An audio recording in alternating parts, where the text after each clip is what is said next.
Hello. അപ്പൊ നമ്മൾ ഇന്ന് ഒരു ചലഞ്ച് ആയിട്ടാണ് വന്നിരിക്കുന്നത്. എന്തോന്നാ ചലഞ്ച്?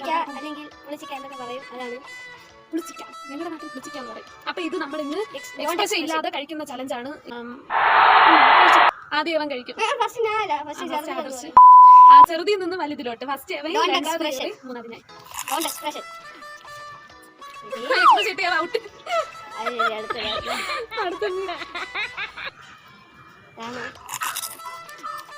മുഴുവൻ കഴിക്കണേ.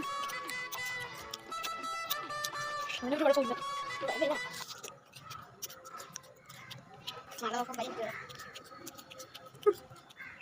Oh my god. അപ്പൊ ഈ ചലഞ്ച് തീർന്നിരിക്കുന്നു.